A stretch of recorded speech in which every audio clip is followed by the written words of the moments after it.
T20 world cup का सबसे बड़ा टाकरा कल पाकिस्तान और भारत की टीमें आमने सामने होंगी। मैच पाकिस्तानी वक्त के मुताबिक शाम 7:30 बजे शुरू होगा। न्यूयॉर्क के नासाउ स्टेडियम में सबसे बड़ा मुकाबला होगा। बाबर आजम और रोहित शर्मा आसाब शिकन जंग के लिए तैयार। पाकिस्तानी शायकीन बड़े मैच के लिए पूरी तरह तैयार। तमाम टिकटें हाथों हाथ बिक चुकी। 34,000 गुंजाइश वाला स्टेडियम हाउस फुल। दुनिया भर में 40 करोड़ अफराद मैच बराह रास्त देखेंगे। क्रिकेट शायकीन का कौमी टीम को अमेरिका से हार भूल जाने का मशवरा। टीम ग्रीन की बड़े मैच से पहले कांटियाक पार्क में भरपूर प्रैक्टिस। तीनों शोबों पर तवज्जो दी। मैच के दौरान बादल बरसने की भी पेशगोई। अमरीकी महकमे मौसमियात के मुताबिक मैच शुरू होने के बाद बारिश की 51% चांसेस हैं। आईसीसी के मुताबिक नासाउ क्रिकेट स्टेडियम की विकेट मैच में मुख्तलिफ नजर आएगी। पहले से बहुत बेहतर कर दी गई। आईसीसी इससे पहले नासाउ की विकेट के गैर मयारी होने का एतराफ कर चुका। शाहीन अफरीदी को न्यूयॉर्क में भारतीय फैंस ने घेर लिया। खूब सेल्फियां बनाई। शाहीन अफरीदी से दरखास्त की, आपने भारत के खिलाफ अच्छी बॉलिंग नहीं करनी। रोहित शर्मा और विराट कोहली को अपना दोस्त समझें। शाहीन अफरीदी फरमाइश पर खूब हंसे।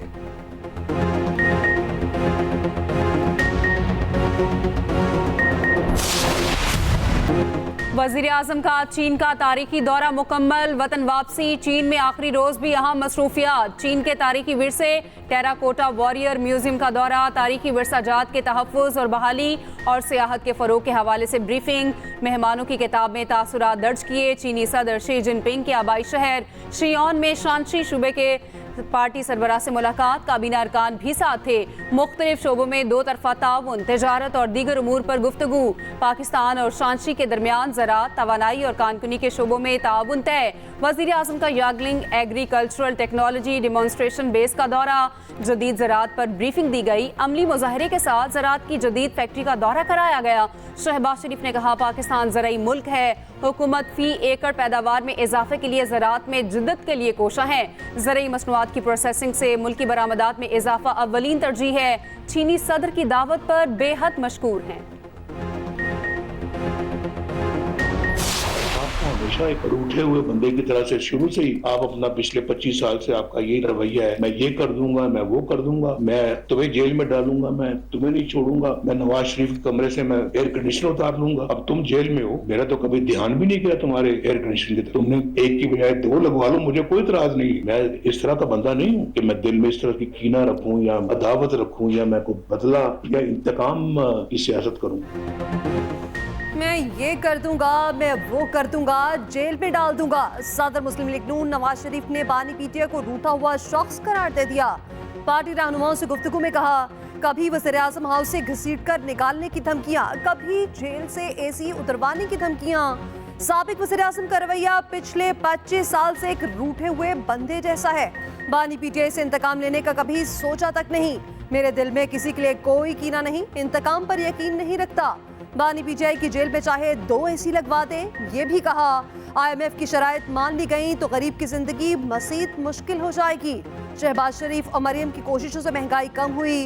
गरीब की जिंदगी बेहतर करने के लिए मज़ीद काम करना होगा।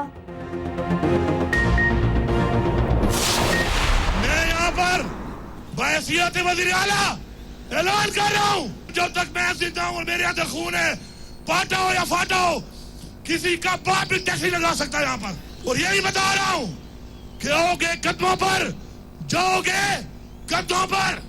हमारे लीडर को जेली पर्चों में जो सजा हो रही है और वो 300 से ज्यादा दिन जेल में गुजार चुका है। अगर कोई ये समझता है कि हम हिसाब नहीं लेंगे, एक एक दिन का 100 दिन के बराबर हिसाब देना पड़ेगा तुम्हें। कि हम खामोश हैं और इंतजार में हैं कि इमरान खान एक दफा हमें पुकारे कि निकलो। इस दफा जब हम निकलेंगे, दास्तान भी नहीं रहेगी तुम्हारी दास्तानों में। हम अपना हक लेना भी जानते हैं, अपना हक छीनना भी जानते हैं। केपी में मजीद टैक्स लगाने नहीं देंगे, अपना हक छीनना और लेना जानते हैं। वजीर आला अली अमीन गंडापुर की ललकार। सवात में जलसे से खिताब में कहा, बानी पीटीआई ने निकलने की कॉल दी तो हम बताएंगे। जबर से हमारे लोगों की वफादारियां तब्दील नहीं करा सकते। बैरिस्टर गौहर ने कहा, मुल्क आइन और कानून के बगैर नहीं चल सकता। बानी पीटीआई जल्द अवाम के दरमियान होंगे। असद कैसर ने कहा, मुज़ाकरात से मामलात हल किए जाएं। हम इज्जत और एहतराम से बात मानते हैं, जोर जबरदस्ती नहीं चलेगी। गुजरांवाला में मीडिया से गुफ्तगू करते हुए अपोजिशन लीडर उमर अयूब बोले, मुज़ाकरात करना चाहते हैं तो हमारा मैंडेट वापस करें, रहनुमाओं और कारकुनान को रिहा किया जाए। मैंने पहले भी दावत दी है, आपकी तवज्जो से मैं दोबारा वज़ीर आला खैबर पख्तूनख्वा को दावत देता हूँ। आज सियासत जब इलेक्शन है हम कर लेंगे, आज मैं दावत देता हूँ कि आए, इकट्ठे बैठें, सूबे की तरक्की के लिए हम बैठें, सूबे को आबाद करें, दहशतगर्दी से उसका खात्मा करें। गवर्नर खैबर पख्तूनख्वा फैसल करीम कुंडी का वज़ीर आला अली अमीन गंडापुर को मनाजरे का चैलेंज। कहा, किसी भी पसंद की जगह पर बैठकर मनाजरा कर लें, ऐसी जुबान का इस्तेमाल अली अमीन की मजबूरी है, वो अपनी नौकरी पक्की कर रहे हैं। सोशल मीडिया का खैबर पख्तूनख्वा और हकीकत में और है। वज़ीर आला को 26 यूनिवर्सिटियों में वीसीज की तैनाती के लिए खत लिखा, ये चाहते थे उनके अपने बंदे वाइस चांसलर लगे।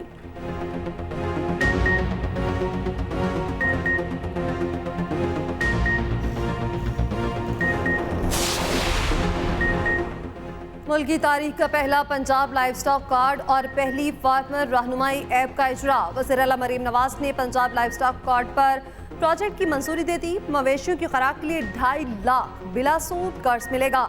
40,000 किसानों को लाइव स्टॉक कार्ड के जरिए कर्ज दिए जाएंगे। मरीम नवाज की जनूबी पंजाब में डेयरी फार्मिंग के लिए स्कीम तैयार करने की हिदायत।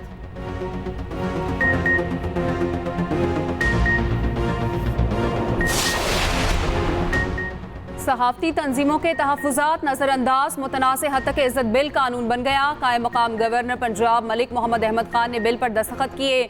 गवर्नर पंजाब की बैरून मुल्क रवानगी के बाद हद तक इज़्ज़त बिल पर दस्तखत किए गए। गवर्नर पंजाब सलीम हैदर ने बिल पर दस्तखत से मुतालिक तहफ़्फ़ुज़ात का इज़हार किया था। डेफिमेशन बिल गज़ट नोटिफिकेशन के बाद नाफिज़ुल अमल होगा। उधर पंजाब हुकूमत का हद तक इज़्ज़त कानून लाहौर हाई कोर्ट में चैलेंज। मौक़िफ़ अपनाया, हद तक इज़्ज़त कानून आइन और कवानीन के मुनाफी है। कानून में सहाफ़ियों से मुशावरत नहीं की गई। कानून जल्दबाजी में मीडिया को कंट्रोल करने के लिए लाया गया। अदालत से हद तक इज़्ज़त कानून को कलअदम करार देने की इस्तदा।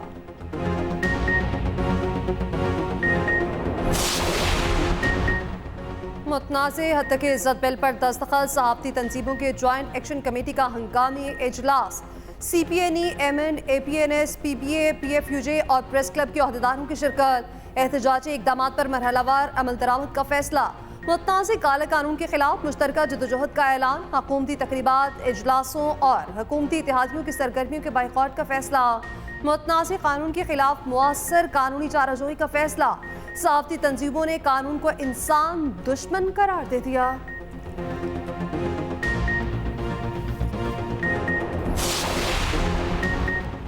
हद तक इज़्ज़त कानून पर पीपल्स पार्टी को तशवीश है। शाजिया मरी कहती हैं कि हम सहाफ़ियों के साथ खड़े हैं। कानून पंजाब हुकूमत की ज़रूरत है तो सबके साथ मुशावरत होना चाहिए थी। बिलावल भुट्टो जरदारी PTI दौर में जालिमाना बिल के खिलाफ सहाफ़ियों के साथ खड़े रहे। PTI ने भी कानून को नाकाबिले कबूल करार दिया। सियासी, पार्लिमानी और अदालती सतह पर भरपूर मज़ाहमत का ऐलान। तर्जुमान तहरीक इंसाफ ने कहा, स्पीकर पंजाब असेंबली को कानून पर दस्तखत करते हुए शर्म आनी चाहिए थी।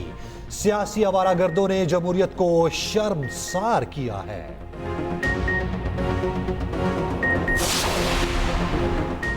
सिंध हुकूमत ने करप्शन को सनत का दर्जा दे दिया है। पहले करप्शन डेवलपमेंट की बाय प्रोडक्ट होती थी, अब डेवलपमेंट करप्शन की बाय प्रोडक्ट है। चेयरमैन MQM खालिद मकबूल सिद्दीकी का कहना है, गुज़श्ता 15 साल में सिंध हुकूमत को NFC अवार्ड की मद में 22 अरब रुपए मिले।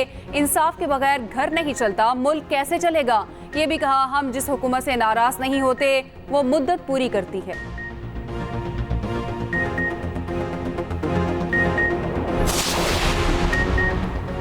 JUI और तहरीक इंसाफ में मज़ीद कुर्बतें। हुकूमत के खिलाफ मुश्तरका जदोजहद पर दोनों मुत्तफिक।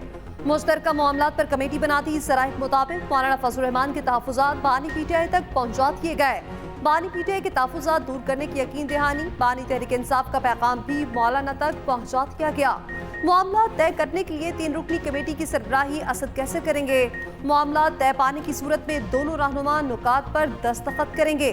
मौलाना फजल रहमान से असद कैसर के टेलीफोनिक राब्ता। वफूद के दरमियान मुलाकात तय। मुलाकात आइंदा हफ्ते मौलाना की रिहाइशगाह पर होगी।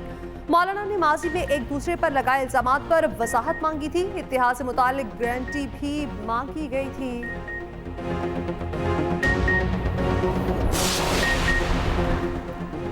वज़ीर-ए-आज़म बिजली लोड शेडिंग का नोटिस लें, नए NFC अवार्ड का ऐलान करें, आवाम को रिलीफ दें। हुकूमती इत्तेहादी पीपल्स पार्टी के हुकूमत को मशवरे। शाजिया मरी ने कहा, वज़ीर-ए-आज़म बिजली लोड शेडिंग का नोटिस लें तो शायद ईद बेहतर गुजरे। किसान शदीद तकलीफ में है। निगरान हुकूमत ने इंतहाई गैर मयारी गंदुम दरामद कराई। ये भी कहा, वज़ीर आला KP को सिर्फ पगड़ियां उछालने का शौक है। अली अमीन गंडापुर जो कर रहे हैं वो पख्तून कल्चर नहीं। वज़ीर आला को आइन और पार्लियामेंट के स्पेलिंग तक नहीं आते।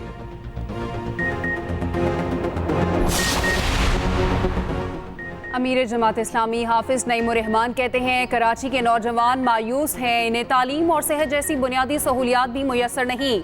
नौजवानों को बुनियादी ज़रूरियात देना रियासत का काम है। अवाम के मसाइल से तमाम सियासी जमातें लाताल्लुक हैं।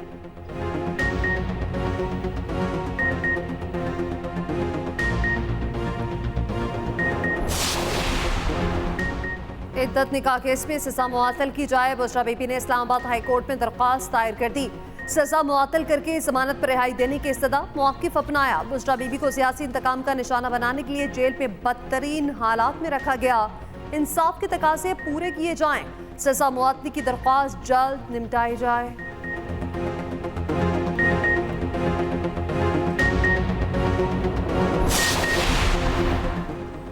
ज़रताज गुल कौमी असम्बली में सुन्नी इत्तेहाद काउंसिल की पार्लिमानी लीडर नामजद। बानी PTI ने तकर्रुरी की मंजूरी दे दी। ज़राए के मुताबिक साहबजादा महबूब सुल्तान, जैन कुरैशी और अहमद चट्ठा के नाम भी तजवीज़ किए गए थे।